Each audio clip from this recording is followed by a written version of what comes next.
Hola, ¿qué tal, amigos? No, hola, ¿qué tal, amigos? Bienvenidos a Atomics Live 98. Verga, ya es 98. 98 Epic de Star Fox. Star Fox, yo soy Asher. Tengo aquí a mi lado derecho a Rollman, que él inventó Star Fox. Él lo creó. Y luego tengo a su derecha a uno de los mayores fans de Star Fox de la historia. ¿Qué tal? Trae a Fox McCloud ahí en manos. Acá de chiquitín, que viene de visita. Y de este lado tenemos, como siempre, el staff de Atomics, hijos de la chingada. Kokiri Kokol. Así es. Que dice Ouroboros que él es bien fan. Sí, dice que le late el Pepi. Y luego tenemos al Copete de Navaja. Qué guapo viene eso, una camisa negra, Suburbia. ¿Qué tal, banda? Ahí tú luego editas la cámara. Ahí luego pone al Laquito, güey, así. ¿Cómo estás, banda? El programa de hoy tenemos... Invita a Claudio. Bueno, yo no hablo a la cámara que yo quiero, güey. Tú editas. Todas las noticias hablan de Blizzard, güey, siempre. ¿Quién? ¿Cómo están? Fan de Diablo, Claudio Quiroz. ¿Cómo están? ¿Cómo están? Como siempre, un placer saludarlos por aquí en viernes. Dice, es raro el juego que Claudio disfruta de Nintendo, pero si tiene aviones, man. Y luego, como que los zorros noventeros lo atraen por el peinado de Disney Channel. De Disney Channel.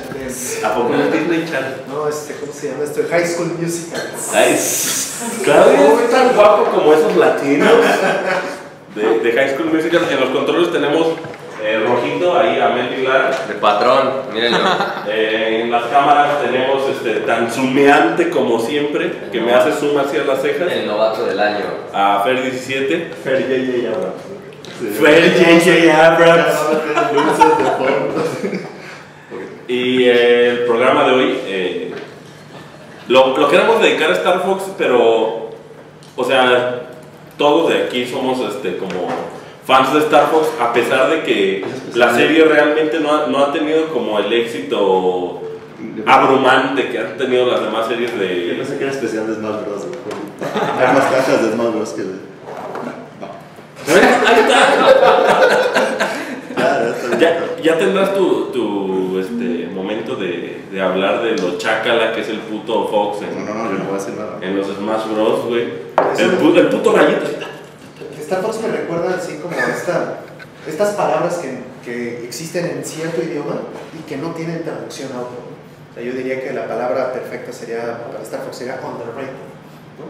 O sea, nunca se ha tomado en cuenta la saga como debería ser, ¿no? Ha pasado de noche para mucha gente. No, y aquí en México tenemos el concepto de que, no mames, Star Fox es importantísimo, y no, güey.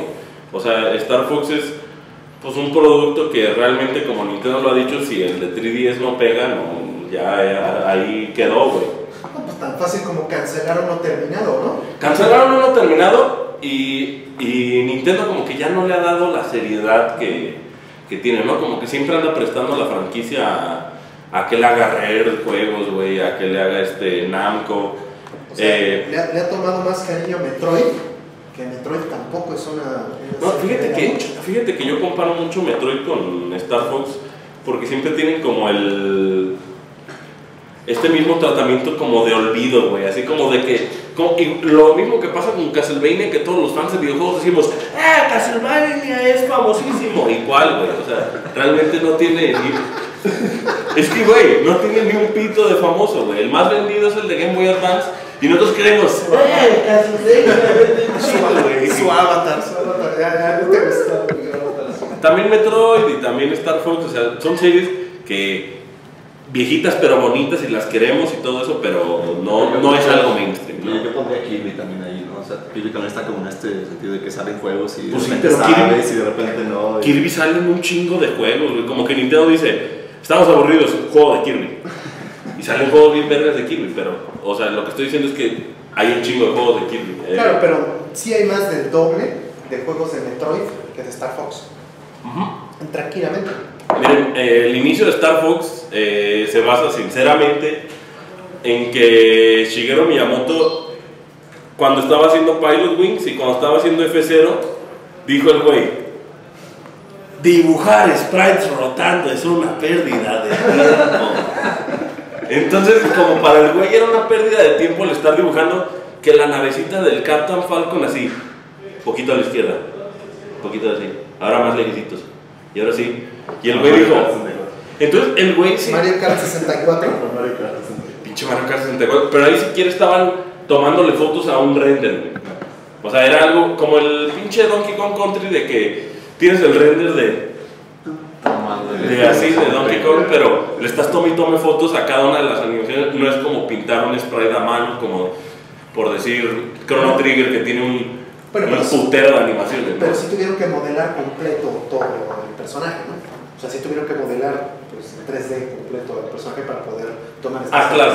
Pero en F0 y en Pilot Wings adivinaban, güey. Era así como, a ver cómo se verá el pilotito ese de perfil, y ya lo dibujaban y le iban borrando. O Mario Kart, el primer Mario Kart, el Super Mario Kart. El primer Mario Kart, que de hecho, creo que estaba leyendo hoy que Koizumi, el director de Mario Galaxy, fue quien hizo las animaciones estas de Mario Kart. Pero, o sea, cuando entonces Miyamoto dice eso y llega así sin duda alguna con un programador y le dice: ya no queremos rotar sprites. O sea, obviamente Miyamoto ignoraba que chingados era un polígono. O sea, obviamente no era como un know-how que tuvieran la gente así normalmente. Y siempre le ha valido queso. O sea, él es de ideas, es un hombre de ideas, sí, no es un güey que se clave en... A ver, ¿qué necesito? Superficie, otro nivel, polígonos, como quieras, pero yo quiero esto. Él está en otro nivel, ¿no? Es entonces, es artístico. Llegó un cabrón inglés de nombre Dylan Cuthbert, que venía de una empresa, bueno, una compañía llamada Argonaut Software, que por ahí la van a ver en juegos. Había un juego de Xbox de una morra con pelo... Malice. ¿Sí, Malice? El de pelo rosa, güey. Que Malice. la voz le iba a hacer ¿cómo se llama la esposa del que cantaba? Bueno, del que canta en Bush. De Gwen Stefani. Gwen Stefani, güey. Se supone, güey, y al final, pinche juego, no tuvieron ni 10 pesos para hacerlo, güey, y no tuvo la voz de Gwen Stefani. Pero Argonaut Software hacía... Malice, ¿no? Sí. Que de hecho creo que solo salió en Xbox, pero Xbox, ya me está diciendo que... Primero era un proyecto para PlayStation 2. Según yo era un proyecto después... exclusivo para Xbox, y más bien, o sea, como que era un first party, y ya ven que al principio del Xbox, todas las compañías querían tener como su propia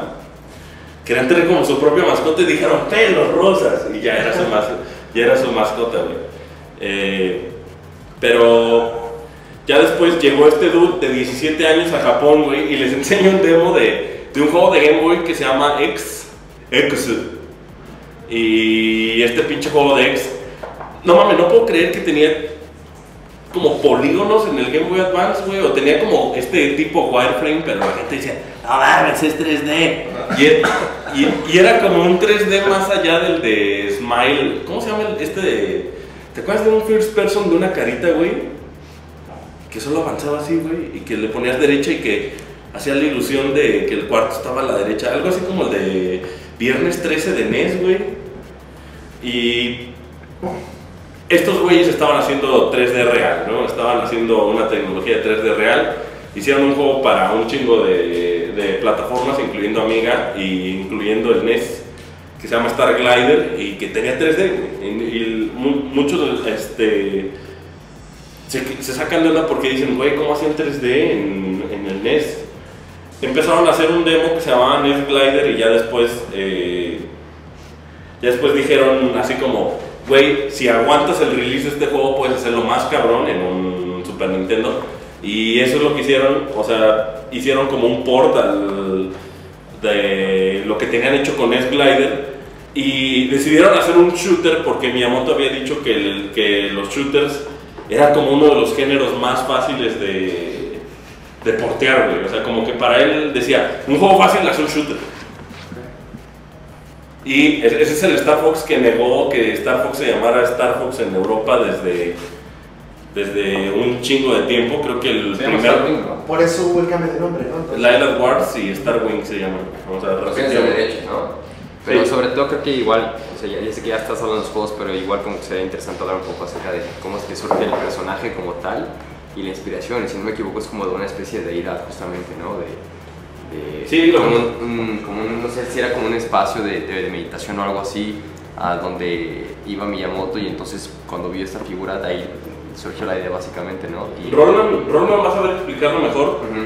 pero obviamente ubicas estos arcos, los Shinto Shrines, y que es como un arco así. Entonces, como cuando hicieron el prototipo de Star Fox, tenía un chingo de estos Shinto, o sea, tenía como un chingo de arcos que pasabas por ahí. Ajá. Miyamoto en su idea, güey, dijo, vamos a hacer un zorrillo. Porque se supone que donde está el Shinto Shrine más cabrón, como que una de las deidades o Sí, algo una de que las figuras. relacionan mucho es el zorro, güey. Ajá. Kitsune. Wow. Y no solo eso, sino que dijeron, hay que hacerlo con marionetas porque me gusta Thunderbirds. Güey, le gustaba Thunderbirds. Sí, fue la semana pasada eso que dijo que la fuente de inspiración para hacer Star Fox fue justamente los Thunderbirds, que reconoce esta caricatura viejísima. Yo me acuerdo todavía hace como unos 14 años, la llegaron a pasar en la tele. Hace poquito, güey. Igual y en algunos... Hubo en la remake, noche, Hubo remake, hubo Hubo peli. Sí, Hubo remake, estos ¿no? personajes que eran como una liga fantástica con humanos y eran a través de marionetas y se movían así. Yo les veía descubrir, estaba buenísimo. Sí. De hecho, Clásicas, pero súper populares en todo el mundo. Y sí, hubo una película y todo. Una película parodia justamente también de eso. sí. Ujú. Sí, de hecho era como porno, ¿no? Esa película parodia. Se burlaban de todo. Matt Damon. Y obviamente, de hecho, fíjate qué tan oscuro estaba Miyamoto en ese instante, güey, que él creía que al hacer el pedo esto de marionetas, güey, quizás esos güeyes iban a o sea, como que Nintendo iba a pichar la idea de que estas marionetas podían tener como la carnita suficiente para hacer una franquicia completa, para hacer una serie de tele, güey. O sea, él lo que quería era que los creadores de Thunderbird le hablaran y le dijeran, güey, tu zorrito, rana, conejo, falco, sea. ave, lo que sea, güey, lo queremos para una serie. Never happened. No, Sí, ajá. nunca pasó. Sí, ajá. Y de hecho, a mí me gusta un chingo el artecito que por ahí les puede enseñar Mauricio Pastrana, del como marioneta ahí, bota picuda. Trae como tus botas, Robert. Ya ves en dónde acaban esas botas, mira. ¿A qué ves? Sí, Ferraris. Y obviamente yo ignoro un chingo de esto, pero Rollman ha de saber muchísimo del chip del Super FX, que era un chip que trae ahí adentro, o sea, era como un procesador que se saltaba al del Super Nintendo, ¿no? Y ponía como su propio Yo hardware. estaba convencido que era un Lo que pasa procesador es- gráfico, ¿no? Lo que pasa es esto. El cartucho del Super Nintendo, y digo, esto todavía fue hasta el Nintendo 64. Los cartuchos, de hecho, también el GameCube tiene esta misma idea, pero nunca se usó en la práctica. El cartucho del Super Nintendo y del Nintendo 64, en el conector como tal es parte del bus. Cuando uno conecta el cartucho a la consola, el cartucho es parte de la consola. La memoria del cartucho, si es que trae un procesador el cartucho, son parte de la consola. Lo único que tienen es que pues, es removible. Sí, Pero la no gente- es como hoy día, que cuando tienes DVDs o Blu-rays o CDs o cualquier otra cosa, tú cargas lo que esté ahí hacia la consola. Sí, o sea, la Aquí consola no. ya no puede avanzar sola, ¿no? Ajá, o sea, en este caso el cartucho es parte de la consola. Entonces sí, es correcto. Nintendo desde que empezó con el NES tenía esta idea de extender las capacidades de la consola a través de los cartuchos. O sea, todas las consolas de Nintendo estuvieron preparadas hasta el Wii, que ya, el Wii definitivamente ya no. Todas las consolas estuvieron preparadas para ser extendidas o expandidas a partir del cartucho. Entonces sí, en efecto, es el primer cartucho que tenía las dos patitas extra, que son el bus específico para que el cartucho pudiera tener un coprocesador extra, ¿no? Este procesador, un procesador de vectores, específicamente hecho para procesar 3D. Y ¿Sabes si era un coprocesador o es un procesador que reemplaza al No activo? puedes saltarte el PPU del De la Super consola. Nintendo. No puedes saltártelo. Lo que haces digo, para no verme demasiado nerd, Too late, ¿verdad?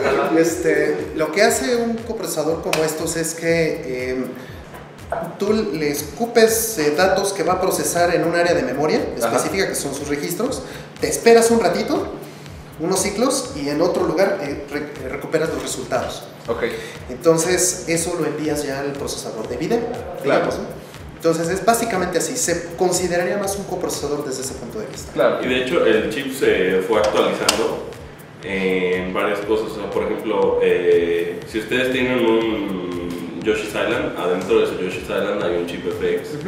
Si ustedes tienen un Stuntrax FX, también. Y ojo, esto no es la primera vez que Nintendo hacía esto. En el NES hubo muchos Sí, cartuchos el que multi-memory chip, que el tenían MMC3, tenían MMC2. extensiones para la consola desde el NES. Es algo que Nintendo hizo desde el principio. Y tampoco el FX fue el único coprocesador que tuvo Nintendo en los cartuchos. Hay un juego que era el Smash TV, que traía un coprocesador poderosísimo de la velocidad de, no sé, creo que eran algo como 33 MHz. O sea, fácil, era como 10 veces más potente que el Super Nintendo completo. Sí, también su Super Mario RPG tiene un chip adentro que yo creo que es el que más caro está ahorita. Que, por ejemplo, si ustedes compran una flashcard de Super Nintendo, una flashcard es este cartucho que tú le metes una SD con ROMs para que jalen en hardware real, ¿no? O para programar, Bueno, lo que tú quieras, el uso que tú le quieras dar, sea legal o Yo ilegal. lo salí para programar. Ok, pero obviamente si tú le pones un Star Fox no lo correría porque este hardware no carece del chip FX. Carece del chip adicional que necesita para correr. Y hay varios juegos que lo tienen. Esto que está platicando Rollman de que los juegos lo usan desde hace mucho es cierto. Por ejemplo, si ustedes ven Punch Out de NES, los sprites eran tan grandes porque usaba un chip de memoria mucho más avanzado a la tecnología que había en el lanzamiento del NES. Esto quiere decir que, por ejemplo, cuando salió Mario Bros. 2 o Doki Doki Panic, Super Mario Bros. 3, ya tenían un chip, de hecho creo que era el MMC3 de Nintendo, entonces ya le permitía al NES hacer cosas que igual y los que desarrollaron el hardware jamás pensaron que iba a ser posible. Claro, y eso mismo se extendió hacia el Game Boy, el Game Boy Advance, todavía, bueno, hasta el 10 ya no. A partir del 10 ya no. El 10 ya es flash cardcita, ¿no? Ya es un flash, ya no comparte la memoria el procesador del 10 con el cartucho. Aquí sí todavía se vuelve parte de la consola. Y lástima, porque se pueden hacer cosas interesantísimas. Por ejemplo, está Boktai de Game Boy Advance, que Boktai tenía un sensor solar, entonces podías como jugar un poco con el entorno, si así quieres decirlo, o sea, tenía una interacción de como la cuarta pared, pero directamente con el usuario, ¿no? Claro, pero me refiero a que, o sea, en este caso de Boktai ya se sale un poquito de este esquema, porque este sensor ya no era parte, digamos, del Game Boy Advance. O sea, ya es como el infrarrojo del Pokémon, ¿no? Del Black and White. Sí, que todavía lo trae. Ajá, que este infrarrojo es parte del cartucho, pero no se vuelve parte de la consola nunca. Ah, ya. No, sí, En sí, este sí caso, se entiende. sí. O sea, Y lo que sucedía con todas las consolas de Nintendo hasta el 10 era eso, precisamente, que se convertían en parte de la consola. Lo habrán visto a lo mejor hace algunos años todavía. Miyamoto llegó a expresarlo muchas veces, incluso todavía en la época del GameCube, que él consideraba el cartucho como la mejor plataforma de desarrollo. O sea, a él nunca le gustaron los discos ópticos. Él entiende que la industria se tuvo que mover para allá por costos, pero la realidad es que los cartuchos siguen siendo la mejor plataforma para desarrollar videojuegos. por velocidad de lectura, ¿no? No solamente por eso, sino porque en efecto, justamente eso, que vuelves el cartucho parte de tu consola. Si quieres agregar procesadores después, si quieres agregar memoria, si quieres agregar cosas que no tenía la consola en el momento en que la fabricaron, lo haces a través del cartucho. No, y ahora sí que como Ya no dicen, existe eso. con dinero baila el perro, en Nintendo por mucho tiempo tenía la licencia de este chip especial, ¿no? Y de eso sacaban, era mucho del revenue Oye, que Asher, y tenía. luego sí hicieron varios juegos. O sea, que luego los juegos basados en el chip Super FX eran muy.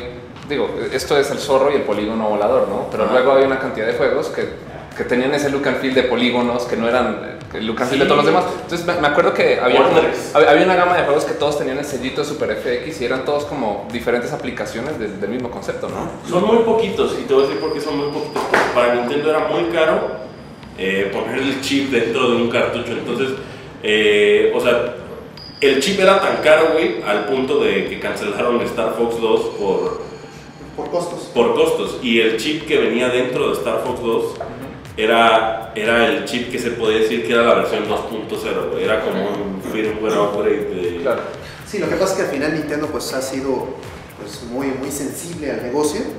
Nintendo con Star Fox fue, digamos, el primer acercamiento hacia una compañía que le dio tecnología que no tenía Nintendo para nada, que Nintendo no conocía, y de ahí se quedó una persona, el primer developer, podríamos decir, el primer desarrollador que se quedó en Nintendo, que no era japonés, que no era parte de la cultura de Nintendo, que es Giles Goddard.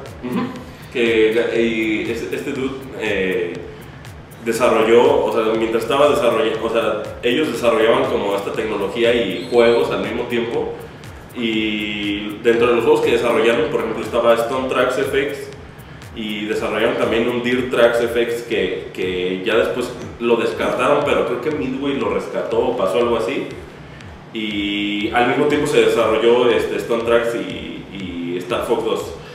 Volviendo un poquito a Star Fox, porque creo que no hemos hablado del juego, pues es algo tan simple como un rail shooter en 3D de navecitas, güey. O sea, que tiene este encanto y que tenía este pinche... No mames, o sea, tú cuando estabas niño, güey, estabas en el 93 y veías eso en tu tele, aunque tu tele no la llenaba. No, yo creo que lo platicamos el otro día y qué bueno que Tomás comentas eso, porque, o sea, para el año que salió, que es 1993, en febrero, Japón, marzo en América, o sea, recordar también, por ejemplo, a pesar de que fue en la primera mitad, todo lo que vimos en ese año, vimos grandes títulos, o sea, vimos juegos de fútbol, me acuerdo muchísimo de Tony Meola, que era el portero de selección de Estados Unidos, güey, estuvo Mortal Kombat, estuvo Super Street Fighter 2, güey, estuvo Battletoads y Double Dragon, o sea, güey, ese año vimos juegos realmente grandes, pero de repente llegan y te muestran algo diferente en donde, o sea, es el espacio, son personajes, son animales, o sea, tú como niño, incluso como persona grande, me acuerdo con mis primos, que ya también estaban grandes, estaban fascinados, güey, sobre todo creo que el salto generacional en cuanto a gráficas, gracias a lo que permite el chip, creo que eso fue parte fundamental de que en ese momento fuera boom. Y de hecho está muy adelantada a su tiempo. Exacto. Estaba tan adelantada a su tiempo que solamente hubo un puñado de juegos que estuvieron influenciados con esto. Por ejemplo, Namco sacó 2 juegos que estaban tremendamente influenciados por Star Fox. Uno que se llama Star Blade, que es prácticamente un Star Fox parecidísimo. De hecho... Le van a poner Star Fax. Starblade lo pueden jugar un cachito de Starblade si tienen algunos juegos de Namco, de hecho tienen desde el primero de En el loading, ¿no? en el loading de Tekken 5, y cuando van a jugar entra con el primer nivel Pues de Starblade. eso lo tienen en, ¿cómo se llama? Ellos o sea, lo tienen registrado de esta manera que solo ellos Está lo pueden- patentado, sí. Está patentado de que solo ellos pueden poner juegos retro en el loading. Exactamente. Pinche Namco. Ajá, y luego de ahí reventaron yo creo que es el juego más grande que ha existido de este tipo, de este género, que es Galaxian 3. Galaxian 3 era una maquinota que yo creo que es como la mitad de este cuarto, completa, hasta con sus cortinitas, doble proyector y 6 asientos. Y era con, o sea, te sentabas y tenías tu cañón, ¿no? Sí, con eso sí, disparabas, digo, y era un shooter en rails, en rieles pues, pero era como Star Blade o como Star Fox 2, pero ya con texturas y ya con sonidos surround y cuánta cosa, Claro. carísimo. En México nunca hubo una de estas máquinas. Yo solamente conocí esta máquina en Estados Unidos, fue que ahí en tu rancho, que me encanta. Ahí conocí ¿Disney? Sí, en Disney tenían una. En tu rancho, güey. La última vez que vi una fue en Taiwán, o sea, son máquinas que estuvieron muy limitadas. Artemio me regañaría, güey, si les dijera que este fue uno de los primeros juegos 3D, porque la verdad es que no, güey. O sea, realmente. No. O sea, juegos desde, por ejemplo, Star Wars de arcade. Piensa en Battle Zone y Sí, todo eso de y- los 70s, ¿no? Y Todavía. también, algo que no estoy seguro si es antes o después, estaba esta arcade muy famosa, inclusive aquí en México, que se llamaba Cyber Sled. Que Cyber Sled era 2 cabinas, una azul y una roja. Y Stone. Y tú tenías tanques que era como un tipo el pedo de Tron, pero O sea, como que todo esto también lo relacionaban mucho con Tron, ¿no? Por el pedo de que fueran colores Exactamente. lisos y... Sí, yo creo que Tron vino a poner de moda un poco eso, pero no estaba la tecnología como para llevarlo a la casa. Y el primer juego que llevó eso a la consola casera fue Star Fox. Sí, y de hecho la competencia tuvo unos caprichazos durísimos. Por ejemplo, Virtua Racing de Genesis no debería existir. Y digo no debería existir porque el juego costaba $99. Porque traía un coprocesador. Porque traía en el cartucho un pinche coprocesador más cabrón que ese, ¿no? Claro, evidentemente. Y Star Fox... por eso costaba $99. O sea... Oye, hay algo más también que se le debe rescatar al juego y es que creo que rompió una barrera musical. ¿Cuál dices? Star Fox. Sí. Claro, sí, porque tiene, o sea, también, digo, y si lleva a costar más lana y si ya le estaban metiendo todo este billete, tenía un ROM de buen tamaño y tenía samples y tenía cuánta cosa. Qué bueno. Qué bueno. Igual no salían otros juegos, pero estaban explotando una tecnología que habían prometido desde que había salido el Super Nintendo, ¿no? Claro. Que hacían un chip de 16 bits de música y que podía tener música sampleada. Era un tech demo, por así decirlo. Sí, era un tech sí, demo muy bonito. Pero reventó un tech demo en algo que se hizo un buen producto, ¿no? Y producido por, o sea, también, o sea, no era quien sea quien estaba atrás, estaba Katsuya Eguchi, güey, quien es este dude que nos ha traído cosas fantásticas como Animal Crossing, al cual le debo el nombre a mi perro, Wii Sports Resort, también nuestro favorito de aquí de la oficina, Wave Race 64, o sea, todos estos juegos los hizo el mismo cabrón y me enoja un poco. También la música era de Hajime Hirasawa y de Koji Kondo, entonces tenía como un cierto Dream Team chameando en él y el tiempo de desarrollo realmente no fue tanto. Y algo que cambiaba mucho en cuanto a los shooters era que, por ejemplo, en los shooters del tiempo, pues era una navecita que te podías mover así y a donde quisieras de la pantalla, ¿no? Y el hecho de que Star Fox fuera como en 3D y lo estuvieras viendo desde atrás y que tuvieras ese sense of speed de que vas avanzando, tenía acelerar y frenar, ¿no? Que era algo que de alguna manera era como nuevo para el género, o sea, mucha gente lo ve así como que, frenar y acelerar, pues ahorita... Para Miyamoto es la esencia del juego. Yo siempre sentí que el juego, de hecho, lo del barrel roll también era como una excusa para que sintieras que estás haciendo algo, porque la neta tú todo el juego estás dándole y dándole, y si tú quitas eso del juego, la realidad es que sí es un poquito aburrido, ¿no? Es como que medio en rieles todo. Ajá. Y la verdad es que si no tuviera esos elementos específicos de gameplay, como dices que para Miyamoto gameplay y la sensación del jugador es todo en la vida. Yo a él le vale verga la historia, güey. De hecho, le gustaría tener juegos sin historia, güey. O sea, por lo que yo he oído de platicar un poquito con él, lo que él dice es, güey, la historia me vale verga, o sea, lo que quiero es que el juego gameplay first, es lo que... Claro, ¿te acuerdas que te platiqué una anécdota de estos amigos de Left Field cuando hicieron Excitebike 64? Sí.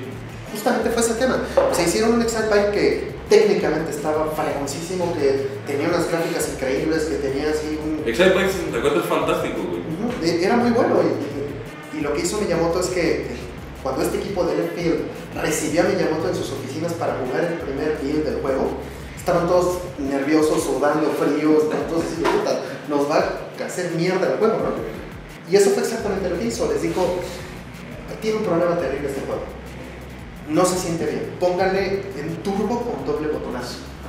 O sea, cosas así, ¿no? Sus comentarios sí, o sea, jamás fueron así. Que la abstracción de la mano cumpliera con lo que estás viendo en pantalla, güey.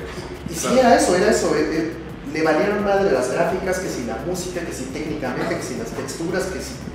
Le valió madre. No, pues de hecho para Star Fox 64 el script lo hicieron después. O sea, les decían, tienes que grabar, no sé, voy a la izquierda, voy a la derecha, voy arriba, voy abajo. Es porque que él podía hacer cualquiera de esas. Entonces los actores tenían que grabar todas las posibilidades porque no estaba definido todavía en el juego. Sí, de hecho, ahorita ya vamos a hablar de Star Fox 64, pero antes quiero darle el merecido respeto al pinche Star Fox porque es el culpable de que muchos de los que estamos en esta mesa sentados, güey, jugamos con el control invertido, güey. O sea, realmente el juego fue el que decidió, o sea, bueno, Miyamoto dijo que los controles debían sentirse como como pilotear un avión real. Entonces, cuando tú piloteas un avión y le haces, o sea, para adelante, pues se va para abajo, si va para atrás. Es cuestión de perspectiva, de si el jugador se fijaba en la nave o si se fijaba en el cursor. Si se fijaba en el cursor y yo presiono la palanca hacia arriba, pues obviamente el cursor se tiene que ir para arriba. Pero si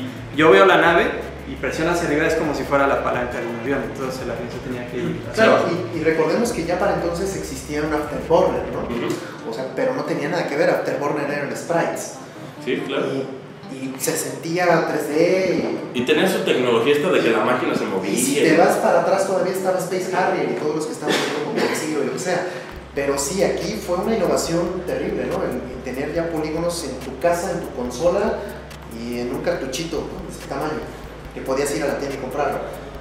Creo que eso fue muy importante.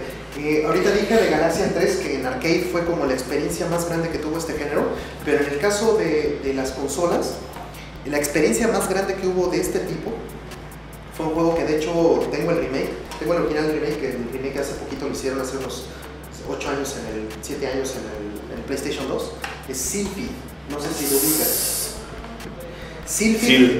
Sylphid que hicieron para Mega CD Drive, ¿no? Y este juego, bueno, Sega CD, este juego me recuerdo mucho que era como estamos haciendo algo mejor que Star Fox, ¿no?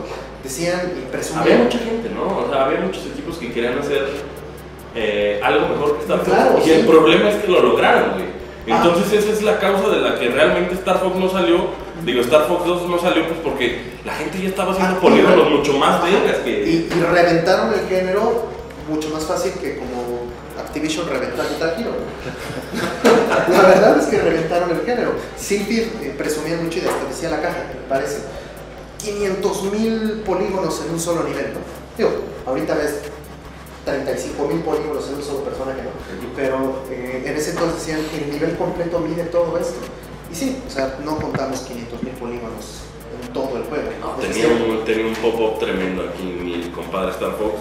Y como videojuego, a mí me encantaba, por ejemplo, esto de que tenías como opciones o podías como tener podías irte alternando entre, o sea, puedes elegir un camino, ¿no? Claro, es casi un juego de rieles. Con unas mini decisiones de cómo irte a X o tal cosa. Digo, en Star Fox 64 ya fue más marcado y podías cambiarlo in level. Acá solo podías cambiarlo una vez que te ibas a este pedo del jackpot. Y algo muy chingón es que en Space Armada, en este nivel, te sentías pinche Luke Skywalker porque te metías dentro de las naves, como que destruías el core y salías mientras estaba explotando todo por atrás. O sea, como que sí se veía muy influenciado por el sci-fi que había en los 80s y 90s, ¿no? O sea, la verdad es que es un juego que marcó época.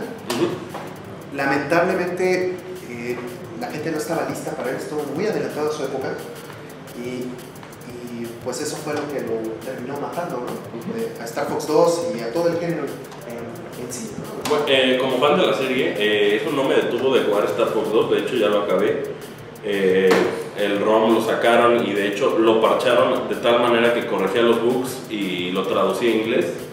Star Fox 2 experimenta muchísimo en el pedo de que es este juego como que querían hacer como estrategia y que fueras como mucho más libre en el punto de que no tenías que ir directamente de Corneria a ¿cómo se llama? A sector Y, a estos pedos. O sea, tú estabas por todo el espacio y solo veías que Andros te estaba mandando como misiles, ¿no? Entonces tú ya decidías, me va a chingar esto, voy a ir a tal planeta porque un misil está a punto de llegar. Claro, es el de 10. Ajá, no, ahorita hablamos de Command. Es que volvemos a lo mismo. Este género nació y se fue muriendo rapidísimo. Llegó a la cima y se fue para abajo muy rápido. Entonces había que innovar, había que seguir cambiando las cosas, ¿no? Todo el mundo lo reventó rapidísimo. Nintendo hizo cosas interesantísimas con Star Fox 2, por ejemplo. Si tú presionabas Select en los mundos que tenían como por decir algún suelo, un planeta o algo así, la Arwing se convertía en como bípedo, que era como antes del tanque, y podías caminar y tener como esta vista de 300. De mecha. Sí, y tenía como un mecha, pero como si fueran solo los pantalones, güey, y disparar. Un mecha de macros, ¿no? Así como sacar sus patitas. Y podías, o sea, todos todos los escenarios, contrario a lo que era Star Fox 1, de que eran lineales, eran en 360 grados, algo que ya después en Star Fox 64 lo explotaron full, ¿no? También tenías estos dos personajes nuevos que era Kay y Faye o Fayu, no me acuerdo cómo se llamaba, que era una perrita y un lince. La perrita está de la verga, pero la lince estaba chingona porque era como Fox en mujer, ¿no? Era como el equivalente Miyu. Y ¿Qué hubiera pasado si hubiera lanzado? No sé. quizás Star Fox 64 no existiría, güey. O sea, si hubieran lanzado. Porque habría sido un fracaso. Y es un fracaso comercial terrible. O sea, Y es un fantástico demasiado juego. demasiado tarde. Es un fantástico juego y yo espero, si ustedes se dan cuenta de la tendencia de que Nintendo ha tenido en la Virtual Console, no hay un solo juego de Virtual Console que tenga el chip Super FX. Entonces esto quiere decir que quizá en la Virtual Console del Wii U decidan, vamos a tener juegos que tengan el chip Super FX. Pero hay un tema también ahí de patentes y de propiedad intelectual. ¿Tú crees? Sí, claro, porque el chip Super FX, pues el nombre Super FX como tal, pues nada más es una marca y le podrían haber puesto Miyamoto FX, ¿no? O sea, le podrían haber puesto el nombre que quisieran. Pero en realidad el chip como tal no era propiedad de Nintendo. O sea, el chip lo compraron junto con la tecnología y el desarrollo y bueno, incluso Sí, hasta se piratearon a un desarrollador, ¿no? Mucha gente dice, pero lo puedo correr emulado. Entonces yo creo que sí me hace mucho sentido lo que está aquí diciendo Rolman, porque sí puedes emular el Sí, chip no es un FX. tema de programación. O sea, ahorita este celular tiene como 50,000 veces el poder del FX y yo creo que hasta me lo estoy viendo corto. Pero no es un tema de procesamiento. Tiene mucho que ver con la tecnología exacta, ¿no? Que todo era justo en ese entonces. O sea, Atari hacía sus propias cosas, Namco hacía sus propias cosas, Nintendo hacía sus propias cosas y nada de esto era compatible, no existían estándares en absoluto, no había compañías como Nvidia o ATI, que son ahorita los que proveen las tarjetas de video para las consolas, no existía nada de eso, todo eso lo hacía Yu Suzuki, tenía que hacer su propio hardware para poder hacer sus propios juegos, ¿no? Era el caso, ¿no? Para hacer Virtua Fighter, para hacer los Racers, para hacer todo eso, Sega tenía que hacer su propio hardware y sus propios engines de polígonos. Que está muy chistoso porque recuerda todo el pedo del Game & Watch que era hardware Dedicado a un solo juego. Es eso, Sí, muy artesanal. Artemio no me dejara mentir, Naomi fue de las primeras plataformas de hardware que tenían hardware que no era hecho específicamente por la compañía que lo desarrollaba, ¿no? Tenían un Power VR y antes de eso todos tenían que hacer lo mismo que hizo Nintendo aquí. Tenían que hacer su propio chip o comprárselo a alguien que lo estuviera desarrollando, ¿no? Sí, y Star Fox, ya nomás para cerrar el tema de Star Fox 2, pues está disponible ahí, está en internet, se boteó el ROM. Ahora sí que ahí se los dejamos a ustedes si lo quieren jugar, si no lo quieren jugar. Ojalá y Nintendo algún día nos pueda hacer llegar al juego de manera legal. O por lo menos alguna referencia tendrían que hacer. Pues ya lo hicieron, ¿no? La referencia está en Command, o sea, porque realmente Star Fox Command de 10 es Star Fox 2, es igualito, es casi exactamente lo que iba, como la idea, pero nada más modernizada. Hablando de Star Fox 64, que para muchos es el mejor juego de la serie y que está a punto de salir en 3DS y que es la razón por la cual hicimos Atomic Life. Claro. La razón por la cual muchos van a comprar un 3DS. La razón por la cual así como muchos se compraron ese por Ocarina of Time, muchos lo van a hacer por Star Fox justamente. Y hablando de ese juego, puta, me acuerdo muchísimo, güey, la gran experiencia de 64, o sea, las miles de horas que uno como gamer le invirtió, o sea, estar con tus amigos. Yo creo que para mí lo fundamental desde el primer Star Fox, me acuerdo, yo recuerdo muchísimo que tengo claro que cuando estaba el Super Nintendo, yo por ejemplo me la pasaba jugando muchísimo los títulos de fútbol, entre otras cosas, o sea, International, todo eso, pero sí hay un juego que realmente como que captó mi atención en ese momento y hizo que me olvidara de muchas otras cosas, fue justamente Star Fox. O sea, la experiencia de poder manipular una nave y tener ese sentimiento de apuro por tomar una decisión antes de poderte estrellar y tener que ayudar, güey. Creo que eso es algo que hasta la fecha se ha perdido, güey. Y neta está muy bien, o sea, al día de hoy se siente increíble, güey. No, o sea, todos los juegos así que la gente ve, o sea, Ice Combat, güey, todo ese tipo de simuladores de aviones, güey, pues justamente vienen inspirados de esto. Pero sobre todo sí me acuerdo ese sentimiento donde tú tienes que tomar una decisión pronto de ayudar a tu amigo o esquivar un obstáculo como tal o pasar, aunque sea en rieles, de alguna otra forma la libertad como para poderte mover era fundamental, y en el 64 lo vimos, y obviamente con mucho mejores gráficas. Creo que la gente fue, cuando lo vio, fue casi como mind blowing, así. Eso estaba muy chido, porque ayudabas a alguien y no nada más era ayudar por ser buena onda, Ajá, sino que servía que ayudaras a alguien. A veces te descubrían un nuevo camino en el nivel, a veces te ayudaban con el jefe, a veces te mostraban la vida del jefe. Creo que Sleepy te mostraba la vida. Sleepy te mostraba la vida, Peppy te daba consejos y Falco te ayudaba a chingar naves. Exactamente. Bueno, a mí me valía verga Sleepy, güey, ¿no? Porque Es como la nave de Star Fox, ¿no? Pero fíjate, o sea, qué padre, o sea, lo decimos así, cada uno, pero es fundamental. Y entonces la personalidad y la clase o forma de juego que uno tenía de chavito, decías, ok, necesito un güey que sea como bueno para que me ayude, necesito un dude, si eres como más cara noble, güey, pues que te diera consejos. O sea, también es en base a tu personalidad, y creo que eso está bien chingón, güey. Neta, creo que se ha perdido mucho hoy en día eso, güey. Sí, de hecho, yo creo que hasta a sus desarrolladores les ha de haber salido de chiripazo este pedo tan deep de tomar decisiones. O sea, porque realmente cuando tú lo estabas jugando no pensabas en que era un juego acerca de tomar decisiones, ¿no? Tú lo veías como Star Fox, el primer juego que tiembla, o digo, que vibra en mi Nintendo 64, ¿no? O sea, decías trae mi Rumble Pack y... No, cuando aventaron la bomba. Pero es que eso también demuestra mucho el miedo que tenía Nintendo después de haber hecho el primer Star Fox. Este Star Fox vendió 3 millones de copias. 4, ¿no? 3, 3. El 64 fue el que vendió 4. Ah, es cierto. Este vendió 3 nada más.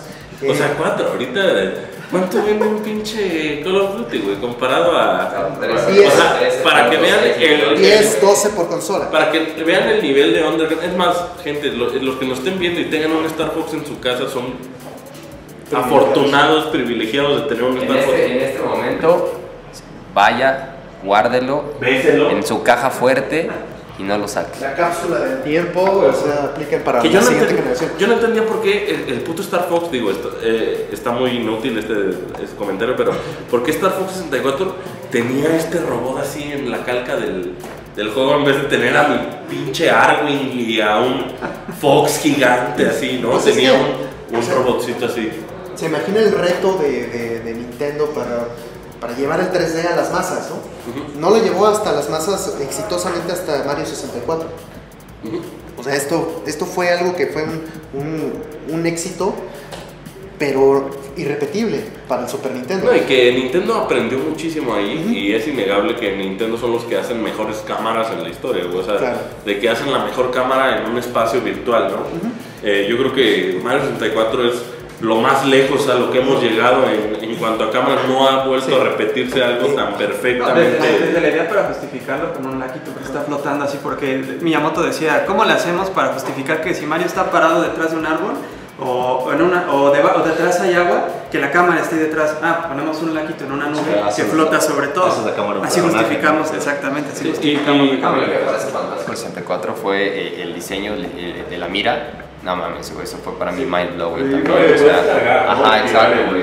Rollman tenía un punto ahí que lo dejamos a medias, y me imagino que era esto de incluir el Rumble Pack como algo extra, claro, para que vendiera. Es precisamente el punto. Ajá. O sea, si lo vemos, si nos regresamos tantito al Super FX, este fue el juego con el Super FX más exitoso posiblemente. Incluso Yoshi's Island no tuvo tanto éxito como Star Fox desde el punto de vista de ventas. Claro, es común, ¿no? En el tianguis es común encontrarte tu Star Fox. Claro, claro, pero muy importante, ve lo que pasó con Stunt Race FX. Rarísimo, cabrón. Stunt Race FX vendió ni siquiera la 10ª parte de Pero eso se debe a que mucha gente lo considera, a excepción de Wii Music, el peor juego de Miyamoto. Pero eso no tiene que ver, o sea, a lo que voy es que no era la época para hacer juegos 3D. Estaban demasiado adelantados. Sí, y el frame rate era 15 cuadros por segundo. Estaba horrible por muchos temas técnicos. Digo que amo Stunt Race. O sea, FX no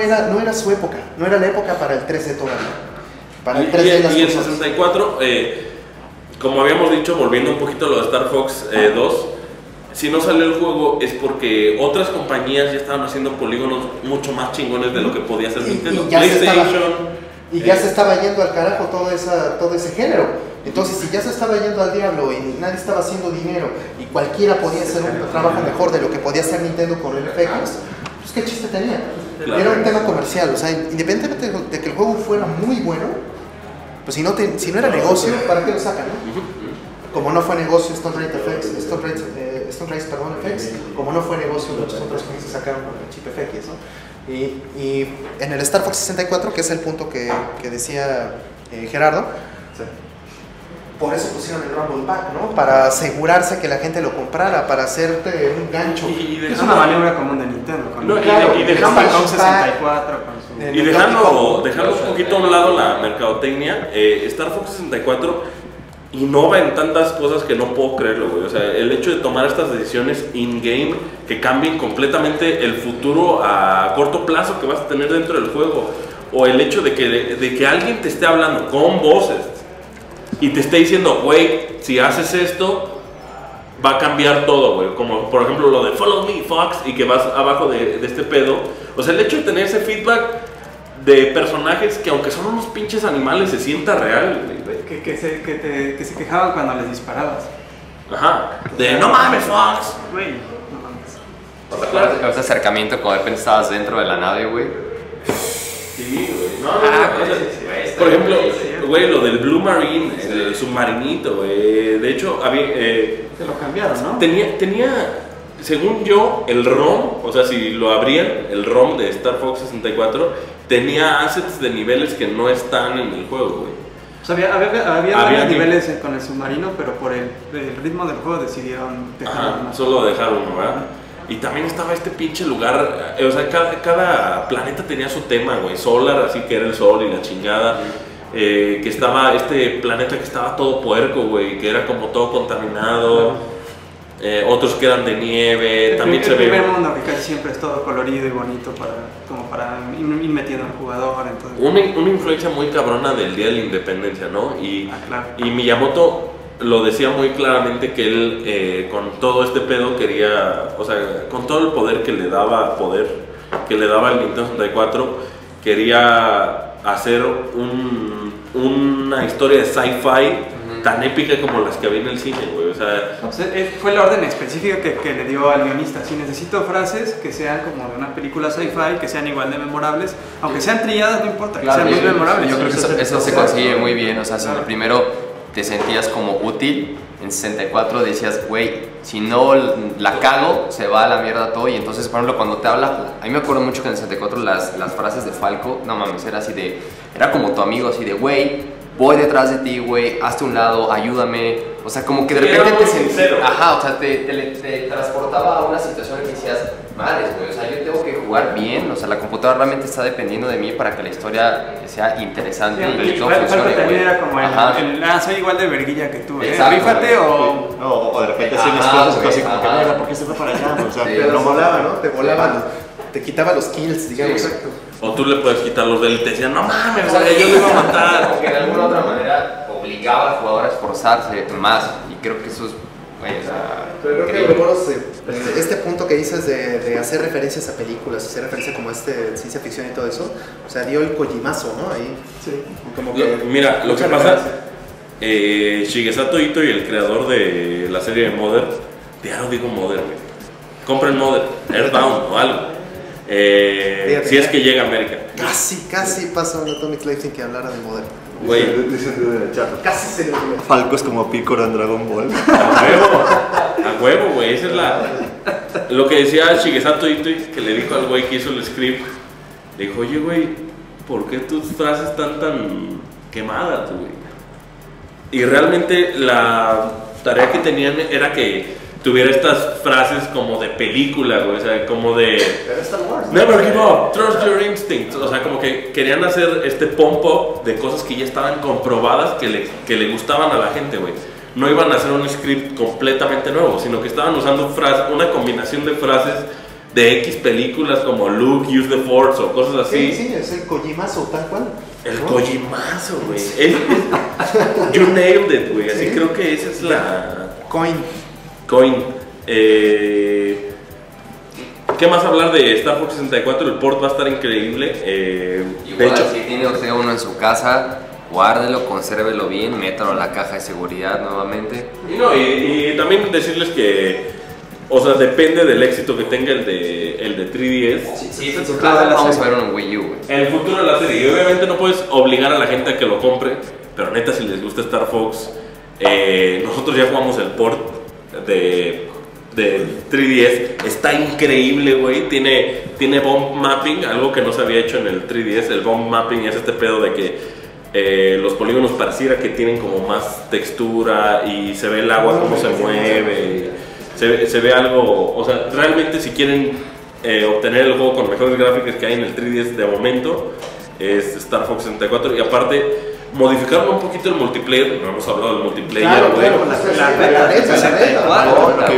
Ya cuando todos iban a pie con sus bazucas, ya era que ya estaba muy pesado. Tanque era el mamón, güey. Había un momento en el multiplayer en el que yo sentía así como que, güey, no me disparen, espérense tantito. Porque a mí lo que más me gustaba era que ahí experimentabas la total libertad de que estabas en un espacio cerrado, pero podías ir y regresar y venir y irte para allá. Y, o sea, era como, ahí sí tengo total libertad de la navecita, ¿no?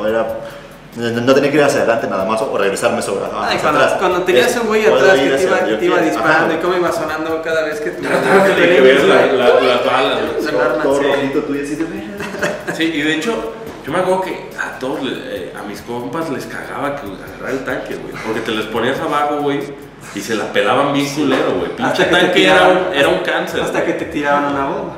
O hasta que andaban una pata, güey. Hablando otra vez del de 64, o sea, vamos a hablar de los otros Star Fox, obviamente en el mini after que vamos a tener, pero quisimos darle el enfoque a lo que es Star Fox 64, Star Fox 2 y Star Fox 1, porque nos parece que de alguna manera Star Fox Adventures o Star Fox Assault, como fueron desarrollados por gente externa, no merecen tanto la atención, no me parece que sean tan buenos juegos. Sí voy a hablar de Rare porque la neta sí me gusta, pues ya que a la verga, me gusta Star Fox Adventures. Y ya nomás este pequeño espacio voy a hablar un poquito de Star Fox Command. Ya lo dirigió Dylan Cuthbert. Si ustedes no saben quién es Dylan Cuthbert, es una persona muy importante en la actualidad de los videojuegos. Se puede decir que el mero de Q Games, los que hacen la serie de Pixel Junk Shooter, Pixel Junk Eden y todo esto, y aparte es uno de los meros que hizo la tecnología detrás de Star Fox. O sea, Star Fox no existiría si no fuera en parte por él. Él también, se dicen los rumores, esto no está confirmado, que él diseñó el Cross Media Bar del PlayStation 3 y del PSP. O sea, esta navegación de que en tu PlayStation 3 tengas esta cruz o en tu PSP tengas así el o sea, la interfaz del PlayStation 3 o PSP se dice que la diseñó él, o sea, en conjunto con su team de Q Games, ¿no? Es raro tener a una persona que la ves sentada al lado de Miyamoto y se están riendo cuando tú sabes que esta persona trabaja para todas las demás compañías, ¿no? Yo creo que es la única persona que tiene como estos privilegios tan cabrón de ser tan cuate y tan allegado a Nintendo de tal manera que le confiaron el port de Star Fox 64. Llegó a los 18 años, ¿no? Llegó a los 17 años, güey, y ya se fue a trabajar a los 18. Sí, bueno, pero tenía su propia empresa, digamos, ¿no? O sea, era parte, o sea, Argonaut no era toda de él, pero él era una pieza clave, ¿no? O sea, tan clave que cuando mostraron este demo de Game Boy Advance solo fueron 2 personas y él era una de ellas. Entonces, estamos hablando de que hay un güey que no es japonés, de hecho es inglés, claro, que está tan allegado a... Claro, pero importante notar la diferencia, él nunca trabajó como developer en la nómina de Nintendo, y Giles Goddard sí. Este amigo sí, y él estaba en Argonaut, ¿no? Ahí se lo quedó Nintendo un tiempo y después él se fue. Cuando debieron haberse quedado, ¿no? De hecho, en la historia de Nintendo que yo conocí, no sé, los últimos 5 o 6 años, pero solo ha habido dos desarrolladores como tal que están en la nómina de Nintendo, de Nintendo Japón, por supuesto, en la nómina como tal, que no han sido japoneses, ¿no? Que son Giles Goddard y Colin Reed. ¿Bill Trinen? No, Bill Trinen no es desarrollador. No, pero digo de que está en la nómina, sí. No, claro, bueno. Creo que ni siquiera está en la nómina de Nintendo Japón, debe estar en la nómina de Nintendo of America. Pero lo aman. Sí, lo aman. En fin, el tema es Giles Goddard y Colin Reed. Colin Reed fue un desarrollador importantísimo para Pikmin. Es uno de los developers principales. Creo que es el lead developer, de hecho. Ya nada más para cerrar el Atomic Live, el legal, el que no es el after. Star Fox Command de DS es un excelente juego. Se puede decir que es como un remake, como un rebirth, como lo que fue Silent Hill Shattered Memories para el primer Silent Hill de Star Fox 2. Este juego tenía un detalle muy chingón de que podías hacer que con tu voz se creara el gibberish de pero que se creara o sea, que te hacían decir así de, a ver, di esto o di lo otro. Entonces ya el juego recopilaba toda esta información. Es una lástima que el juego sea de alguna manera tan, no quiero decir repetitivo, pero es un poco repetitivo o tan fácil, güey, porque realmente el hecho de que puedas controlar tu nave con el stylus como que siempre hacen que sean un poquito más tontos los juegos, ¿no? O sea, por el hecho de que tú como usuario te sientes que lo estás controlando bien. Lástima que el juego no tiene escenarios donde tú avanzas de manera lineal, casi todos son en 360 grados y se enfoca muchísimo a la estrategia. Bueno, los objetivos es mata a X cantidad de tal enemigo en el igual que escenario. Star Fox 2, Sí, o sea, es Star Fox 2 Rage. Remake. Se lo recomiendo muchísimo, yo creo que ahorita es el más fácil de conseguir. El Está Command. en 200 pesos. Están en 200 pesos. 200. Mucha gente dice, tiene gráficas bien culeras. Cuando se supone que el pedo es como ser más fieles a este pedo de lo que era Star Fox en el Super Nintendo, ¿no? Que era más sencillo, que eran súper Pues poquitos por eso es R-Wing, polígonos. porque es muy poquitos polígonos y tiene la forma de la. Así. Claro. Y pues ya para despedir este Atomic Live, en el after vamos a hablar de las mamadas que hizo Rare y Namco. Rollman, gracias. Muchas gracias. Nada más un último tema. Star Fox 64 era un juego muy ambicioso. El Nintendo 64 no le alcanzó para tener, digamos, todas las cosas, los features que buscaba Star Fox 64. Se le nota.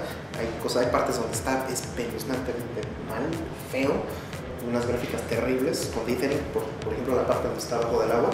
Bueno, ahí Me gusta. Claro, a mí también me encanta, pero técnicamente es un juego al que la consola no le fue suficiente. Vean el remake, es fantástico. Uroboros, Ya perdí. ya perdí. Era horrible cuando te salía misión no completada en el Star Fox. Y muy chido cuando te salía, cuando te ibas por la misión extra y te ibas por otro camino y sacabas las medallas. Bueno, en Star Fox 64. Yo tengo que hacer mi comercial fanboy, que lo he dicho muchas veces, pero lo voy a volver a decir. Hay un juego ahorita de Transformers que está súper menospreciado, que es el War for Cybertron. Y hay unas partes en este juego donde controlas Transformers aéreos. Esas partes son un pinche tributo a Star Fox, así cabrosísimo. O sea, es lo más cercano ahorita que he jugado a un Star Fox. No el Transformers nuevo, sino el War of Cybertron. No de la película. Sí. Jueguenlo, está muy chido. Está bien bueno ese juego. Claro. Pues la neta es que casi me sale la lágrima Remy ahorita de andar recordando viejos tiempos de Star Fox en el Super Nintendo y después en el 64, neta. Son grandísimos juegos. Los que tienen, neta, consérvenlos, guárdenlos bien, no se los presta a nadie. Y no se les olvide participar en el concurso de Halo, donde Microsoft, Xbox y Atomics te llevan a PAX 2011 al Halo Fest. Tienen hasta el próximo miércoles para mandar su link. No sean huevones, aprovechen el fin de semana, creen su video, pónganse creativos, mayores de 18 años con visa y pasaporte vigentes. Y quién sabe, en una de esas hasta se van a Seattle a disfrutar de un excelente evento. Y bueno, banda, para el after pueden mandarnos por Twitter en hashtag Atomic Live para las preguntas o lo que quieran que hablemos de Star Fox. Síganos en @Twitter y en facebook.com/atomic.bg. Banda, yo soy Asher, este fue el especial de Star Fox Atomic Live 98 y nos vemos el próximo viernes. Bye.